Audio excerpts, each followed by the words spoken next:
नमस्कार, मैं हूं वंदना पांडे और आप देख रहे हैं के न्यूज इंडिया। बुलेटिन की शुरुआत करेंगे, उससे पहले हेडलाइंस। दौरे पर आएंगे लोकसभा अध्यक्ष ओम बिरला। मसूरी में एलबीएस अकादमी में प्रशिक्षु अधिकारियों को करेंगे संबोधित। निर्वाचन आयोग ने शुरू की 2027 के चुनाव की तैयारी। इस बार विधानसभा चुनाव में कई अहम होंगे बदलाव। 1000 नए पोलिंग बूथ बनाए जाएंगे। केंद्र की तर्ज पर उत्तराखंड में पैरामेडिकल विषयों के लिए अब एकीकृत पाठ्यक्रम। किसी भी राज्य में दे सकेंगे छात्र अपनी सेवा। देहरादून में 5 बांग्लादेशी नागरिक गिरफ्तार। बीएसएफ की मदद से किया रिपोर्ट। फर्जी आधार कार्ड भी बरामद। वहीं नदियों के बाढ़ मैदान परिक्षेत्र में बनेंगे एसटीपी व elevated road corridor. Uttarakhand cabinet में हरी झंडी। रुद्रप्रयाग में आदमखोर गुलदार को वन विभाग ने किया ढेर। 10 दिन में 2 बुजुर्ग महिलाओं को बनाया था निवाला। दहशत में थे ग्रामीण। आप देख रहे हैं के न्यूज का सारथी। और देहरादून से आ रही है इस बीच खबर, जहां प्रदेश में निकाय चुनाव की तैयारियां तेज हो गई हैं और 13 जून को आरक्षण प्रस्ताव का प्रकाशन भी किया जाएगा। 14 और 15 जून को लेकर दाखिल भी होगी। आपत्तियां 16 है 17 जून आपत्तियों का जिला स्तर पर निस्तारण भी किया जाएगा।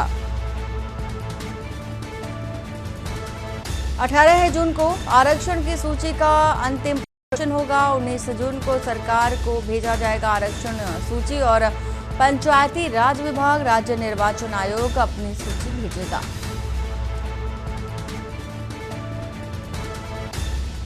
तो 19 जून को सरकार को आरक्षण की जो लिस्ट है वो भेजी जाएगी। साथ ही पंचायती राज विभाग और निर्वाचन आयोग इस पूरे मामले की जो सूची वो भेजेगा। प्रदेश में निकाय चुनाव की जो तैयारियां हैं वो बेहद तेज गति से शुरू हो चुकी है। 13 जून को आरक्षण प्रस्ताव पर प्रकाशन भी किया जाना है। तो 14 और 15 जून की अगर बात कर ले तो आरक्षण को लेकर के जो दाखिल है वो भी आपत्तियां भी दाखिल की जाएगी। शिव नारायण इसी खबर पर है। शिव नारायण, पूरी जानकारी विस्तार से बताइए। जैसे बड़े दिनों से ये चर्चा चल रही थी कि पंचायत चुनाव को लेकर के तैयारियां हैं। विपक्ष भी कई बार इस पर आवाज भी उठा रहा था, बुलंद करा था। इसी को लेकर राज्य सरकार ने ये वो फैसला ले लिया है कि ये त्रिस्तरीय चुनाव जो होंगे ये जल्दी ही करा दिए जाएंगे और अगले जुलाई में इसको होने की एक संभावना जताई जा रही है। जी बिल्कुल। और शिवनारायण, जिस तरह से देखा जा रहा है कि जो निकाय चुनाव है उसकी तैयारियों को लेकर अभी से प्रशासन है पूरी तरह से मुस्तैदी के साथ लगा हुआ है। 13 है, 14 तारीख को और 15 तारीख, चूंकि आपत्तियों को दाखिल करने की भी अहम तारीख है। और क्या कुछ खास रहने वाला है इस चुनाव के मद्देनजर? जिस तरीके से यहाँ पे चुनाव की तैयारी कर दी गई है और जो इस बार इन्होंने कहा कि भाई कुछ बुक नए बनाए जाएंगे जिससे कि जो मतदान को कोई परेशानी ना हो, सरल सुगम होना चाहिए। जो मतदान होगा वो सरल सुगम होना चाहिए।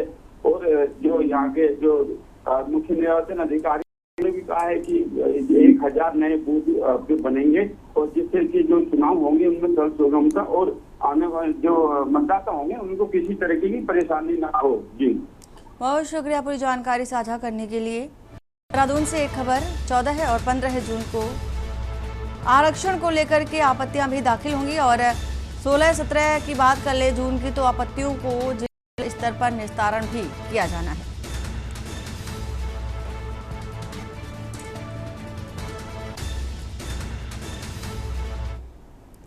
और देहरादून से खबर, जहां पर 2026 तक खसरा रूबेला मुक्त होगा उत्तराखंड। जुलाई से शुरू होगा विशेष टीकाकरण अभियान। खसरा रूबेला से बच्चों के स्वास्थ्य पर असर पड़ता है। एनएचएम निदेशक स्वाति भदौरिया ने समीक्षा बैठक की है और इस बात की जानकारी भी साझा की है।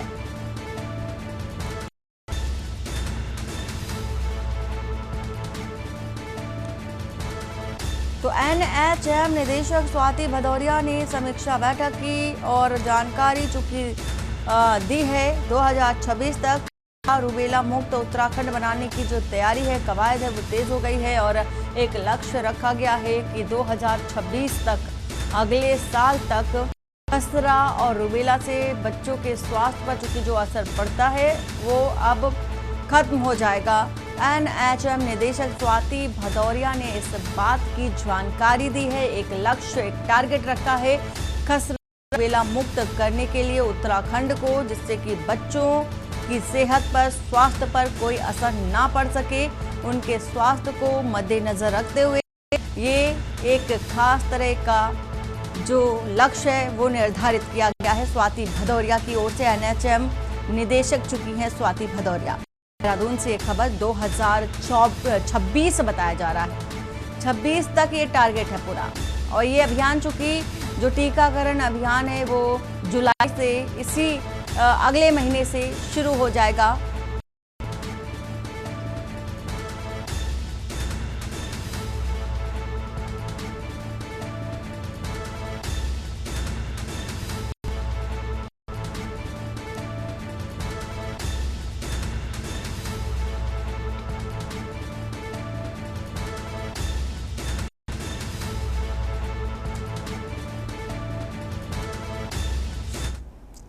और देहरादून से आ रही है खबर, देहरादून से बता देते हैं, केदारनाथ के लिए हेली सेवाओं का नया रोस्टर जारी किया गया है।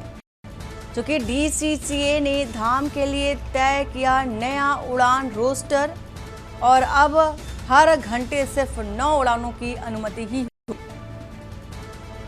तो एक तरह का नया रोस्टर जारी हुआ है। अभी तक मनमाने ढंग से हेली सेवा संचालन हो रहा था, जिसको लेकर के ब्रेक लगाया गया और अब हर घंटे 9 उड़ानों की ही सिर्फ अनुमति होगी।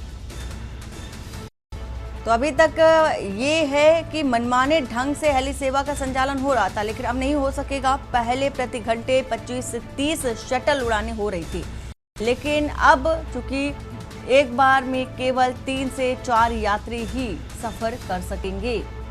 तो ये बड़ा जो कदम है वो देखा जा रहा है। केदारनाथ के लिए हेली सेवाओं का जो कि नया रोस्टर है वो जारी हुआ है। डीसीसीए ने धाम के लिए एक नए तरीके का उड़ान को लेकर के एक नया रोस्टर जारी किया है। अब हर घंटे सिर्फ 9 उड़ानों की ही अनुमति हो और अभी तक चूंकि मनमाने ढंग से काम किया जा रहा था, हेली सेवाओं का संचालन जो कि मनमाने ढंग से, मनमानी रवैया से किया जा रहा था, अब हर घंटे सिर्फ 9 उड़ानों की ही अनुमति होगी। तो 9 उड़ानों की ही सिर्फ परमिशन मिली है और पहले प्रति घंटे 25 से 30 शटल उड़ानें हो रही थी।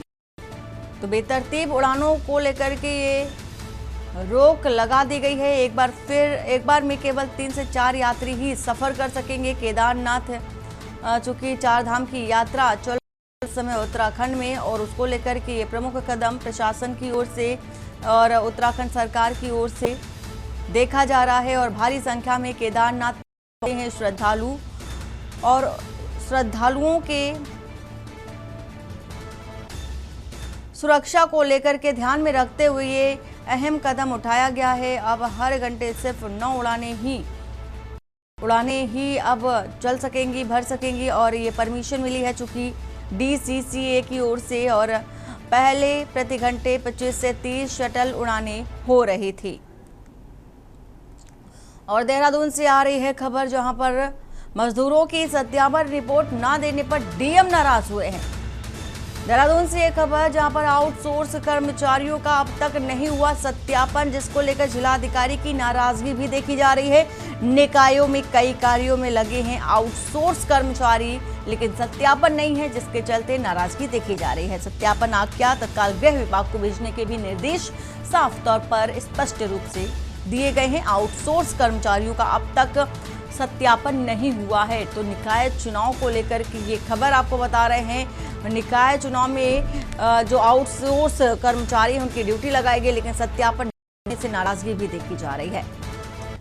तो डीएम ने पहले ही मजदूरों के आधार कार्ड सत्यापन के निर्देश दिए थे, बावजूद इसके अभी तक सत्यापन नहीं हुए। मजदूरों की सत्यापन रिपोर्ट न देने पर डीएम नाराज दिखे हैं। आउटसोर्स कर्मचारियों का अब तक सत्यापन, वेरिफिकेशन नहीं हो पाया है।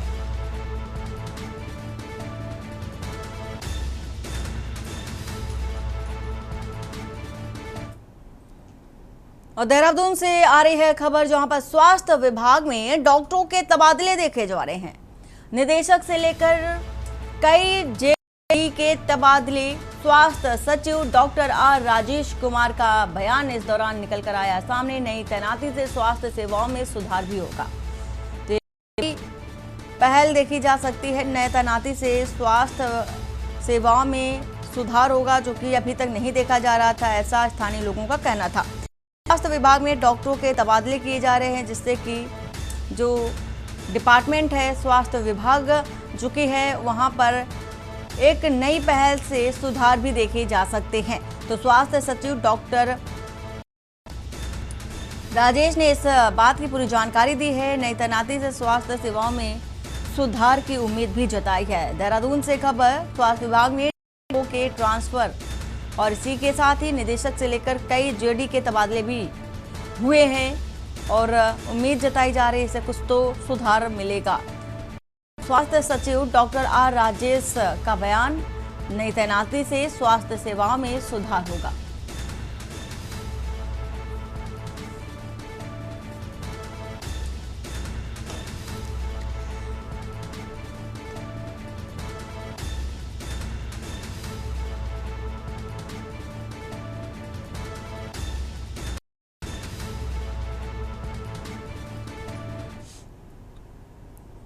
और खबर लक्सर से, जहां पर पथरी जंगल में स्थित दरगाह हजरत शाह मोहम्मद शाह रहमतुल्लाह उर्फ कट्ठा पीर 856वां सालाना उर्स आज से शुरू हो गया है। उर्स का शुभ आरंभ GNSDR समाज सेवा कल्याणकारी टेबल ट्रस्ट के अध्यक्ष वारिस अहमद व लक्सर SDM सौरभ असवाल ने फीता काट कर किया और इसे मेहंदी डोरी की रस्म भी अदा हो चुकी है। SDM ने कहा कि उर्स में जायरीनों की सुरक्षा के पुख्ता इंतजाम किए गए हैं और इसके अलावा वैरायटी शो और मांस की बिक्री इस बार प्रतिबंधित की गई है। उर्स के ठेकेदार वारिस अहमद ने दावा किया है कि उर्स में प्रशासन द्वारा जारी की गई गाइडलाइन को पूरी तरह फॉलो किया जाएगा। पहले ही दिन उर्स में जायरीनों की खास जो संख्या है वो दिखाई दी थी। मेला ठेकेदार ने आसपास के लोगों और दूसरे प्रदेशों से आने वाले जायरीनों की उर्स में की अपील भी की है।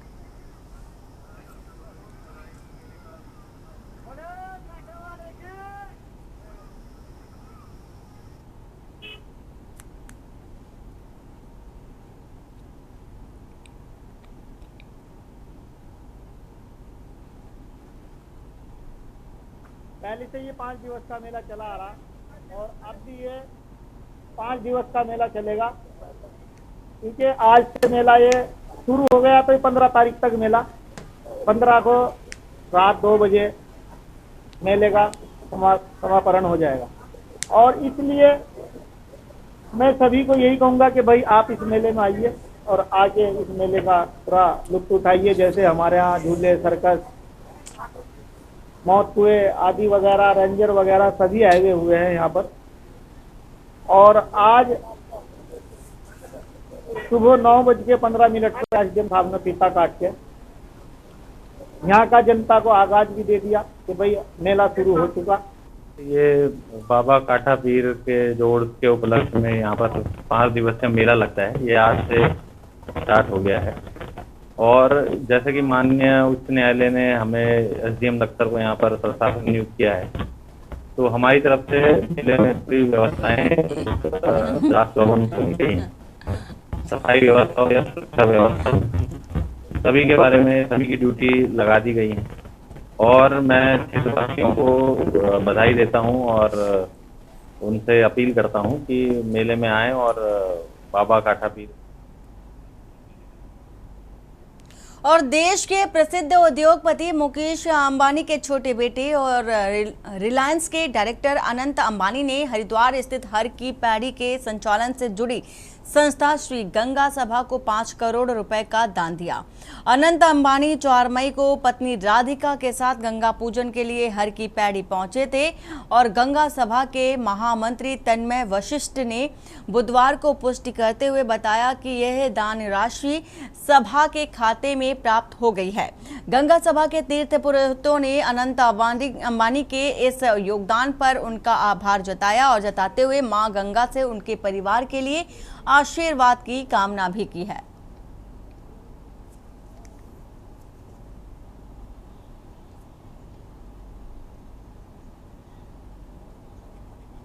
पूजा अर्चना करने के लिए आए थे और आदरणीय अनंत अंबानी जी और उनके धर्मपत्नी राधिका जी हर की पौड़ी पर आए। उन्होंने ब्रह्मकुंड पर माँ गंगा की पूजा अर्चना की, माँ गंगा का आशीर्वाद लिया और बहुत प्रसन्न होकर और माँ गंगा का आशीर्वाद लेकर वो गए। उनके जाने के उपरांत उनसे हमने मिलने के लिए एक संपर्क किया और बड़े सहर्ष रूप से उन्होंने हमारे से भेंट को स्वीकार किया। मुंबई स्थित उनके मुख्य कार्यालय अनंत अंबानी जी की वहाँ उनसे मेरी भेंट हुई और बहुत ही आत्मीय और बहुत ही अपनेपन के साथ मुलाकात की और विभिन्न सामाजिक धार्मिक विषयों पर उन्होंने विस्तार से चर्चा की। विशेष रूप से हरिद्वार, हर की पौड़ी, माँ गंगा की महिमा और श्री गंगा सभा द्वारा किए जा रहे कार्यों के विषय में विस्तार पूर्वक हमने चर्चा की और हमारे द्वारा किए जा रहे कार्यों से प्रसन्न होकर उन्होंने श्री गंगा सभा द्वारा की जा रही व्यवस्थाएं और सामाजिक धार्मिक कार्यों के लिए 5 करोड़ रुपए की जो धनराशि है वो उन्होंने हमें सहयोग रूप में हमें प्रदान की है। और उत्तराखंड में महिलाओं और बच्चियों के खिलाफ बढ़ते अपराधों को लेकर कांग्रेस ने राज्य सरकार और महिला संगठनों पर तीखा हमला बोला।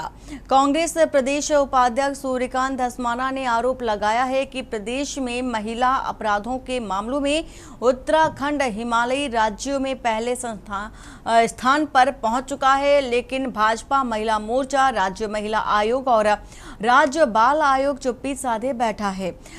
धस्माना ने हरिद्वार में भाजपा महिला मोर्चा की पूर्व जिला अध्यक्ष अनामिका शर्मा पर अपनी नाबालिग बेटी के साथ दुराचार करवाने के गंभीर मामले का हवाला देते हुए कहा कि इतनी बड़ी घटना पर भी इन संस्थाओं ने कोई प्रतिक्रिया नहीं दी है। उन्होंने पूछा कि क्या इन संगठनों की अध्यक्षों ने पीड़िता से मुलाकात की या कोई जांच शुरू की है। उन्होंने ये भी कहा कि जब किसी मामूली मुद्दे पर यह संगठन स्कूलों में जाकर प्रदर्शन करते हैं या सांप्रदायिक विवादों में भाग लेते हैं, तब यह घटना क्यों उनकी प्राथमिकता में नहीं है। कांग्रेस ने मामले में कार्रवाई की मांग करते हुए इन संगठनों की चुप्पी को दुर्भाग्यपूर्ण और निंदनीय बताया है। उत्तराखंड में महिलाओं के खिलाफ लगातार अपराध के मामले बढ़ते जा रहे हैं। महिलाओं के खिलाफ हिंसा, हत्या, बलात्कार और आज मेरा सवाल इस राज्य के महिला आयोग के अध्यक्ष से, राज्य की बाल आयोग की उत्तराखंड प्रदेश भारतीय जनता पार्टी महिला मोर्चा की हिंदू यात्रा में न जावे उसके मामले में आशा नोटियाल जी का देखेंगे। कहीं कोई हिंदू मुस्लिम लड़के लड़की का मामला होगा तो वहाँ पे गीता खन्ना और महिला आयोग के अध्यक्षा जी को आप खुद सशरीर पाएंगे, लेकिन अंकिता भंडारी के मामले में आप इनको कहीं नहीं पाएंगे।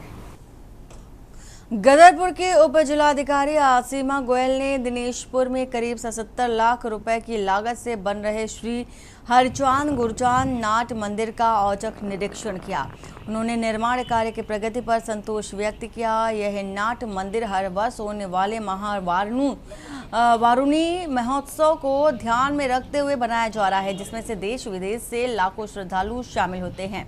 श्रद्धालुओं की सुविधा और आयोजन की बनाए रखने के उद्देश्य से मुख्यमंत्री पुष्कर सिंह धामी के सहयोग से यह परियोजना संचालित हो रही है। निरीक्षण के दौरान भाजपा के पूर्व जिला अध्यक्ष गुंजन सुखीजा और नगर पंचायत अध्यक्ष प्रतिनिधि कावल सिंह भी मौजूद रहे।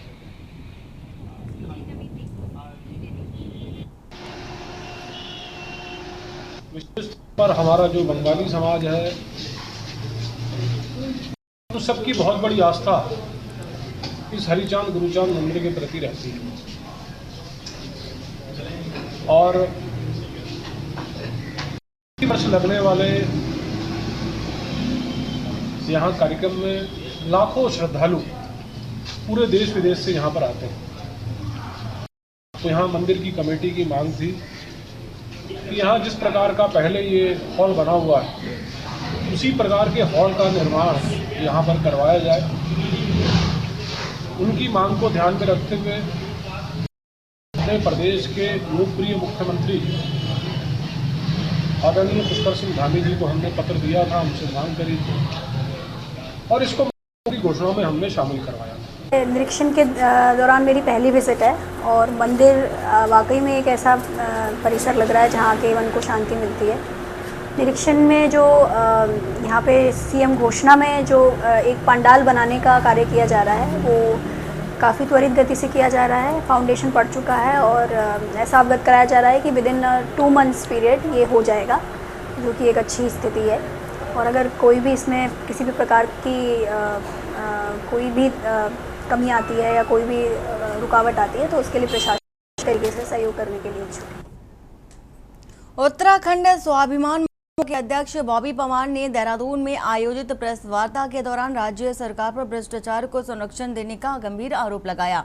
पवार ने पावर कॉर्पोरेशन के एमडी अनिल यादव के खिलाफ ठोस साक्ष्य होने के बावजूद सरकार द्वारा कार्रवाई न करने पर नाराजगी जताई है। उन्होंने महाधिवक्ता और सरकार वकीलों पर भ्रष्ट अधिकारियों की पैरवी करने का भी आरोप लगाया। उन्होंने करोड़ों रुपए के वकील और शराब क्षेत्र खर्च के दस्तावेज पेश करते हुए कहा कि अब यह लड़ाई सिर्फ सड़कों पर नहीं कोर्ट में भी लड़ी जाएगी। पवार ने सरकार को चेतावनी देते हुए आंदोलन की तैयारी की भी बात कही है।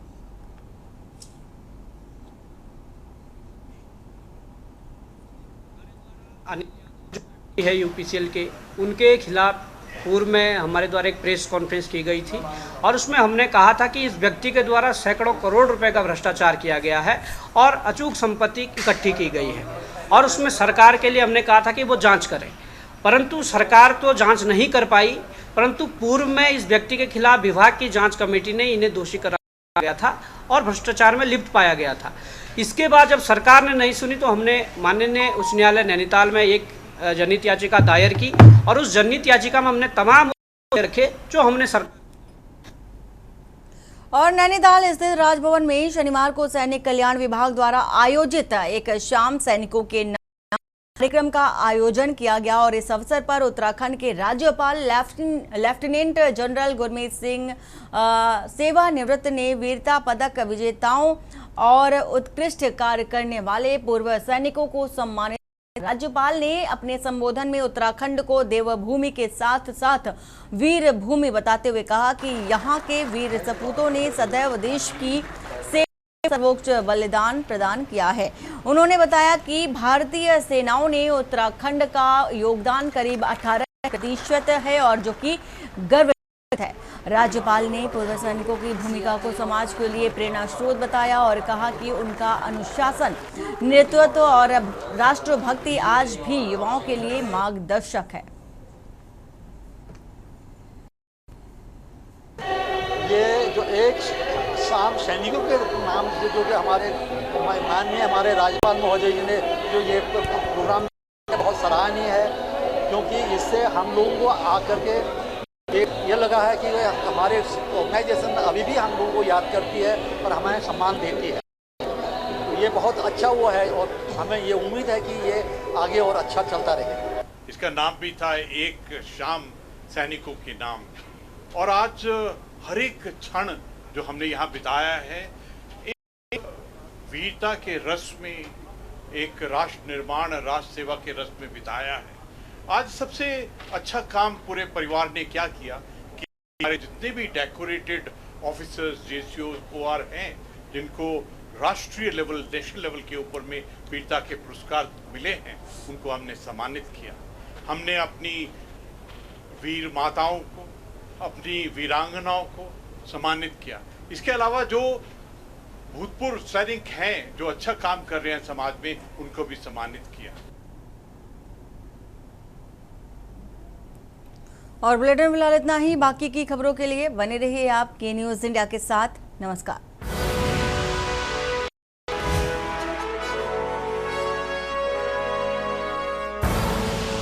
आप देख रहे हैं के न्यूज, खबरों का सारथी।